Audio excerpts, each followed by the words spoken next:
লক্ষ্মীপুরে 11 বছরের শিশুকে বলাৎকারের সময় জামাত ইসলামীর শ্রমিক কল্যাণ ফেডারেশনের রিকশা ও ভ্যান পরিবহন সংগঠনের সভাপতি কামাল হোসেন রিপুর নামে এক যুবককে হাতে নাতে ধরে 31 মার্চে পুলিশের সোপর্দ করে স্থানীয় জনতা।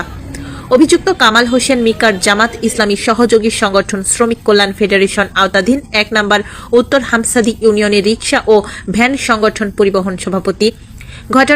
ঘটনাটি ঘটেছে 30 মার্চ সোমবার রাত 11টায় সদর উপজেলা 1 নম্বর উত্তর হামসাদি ইউনিয়নের কালীবাজারে।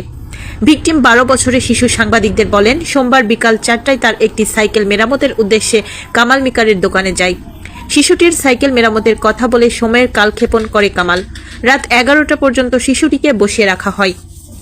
বাজারে মানুষ যখন ফাঁকা তখন কামাল তার দোকানের ভিতরে সাইকেল ও শিশুটিকে ঢুকিয়ে দরজা বন্ধ করে ফেলে বলাৎকারের চেষ্টা করে। শিশুটির চিৎকারে আশপাশের কিছু মানুষ টের পেয়ে কামালের দোকানের চারপাশ ঘিরে ফেলে।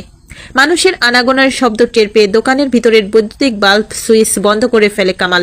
ভিকটিম সাংবাদিকদের জানান, ভিতরে তো সাইকেলে কাজ করে দিব। তারপর আমি গেছি জানার কইছে যে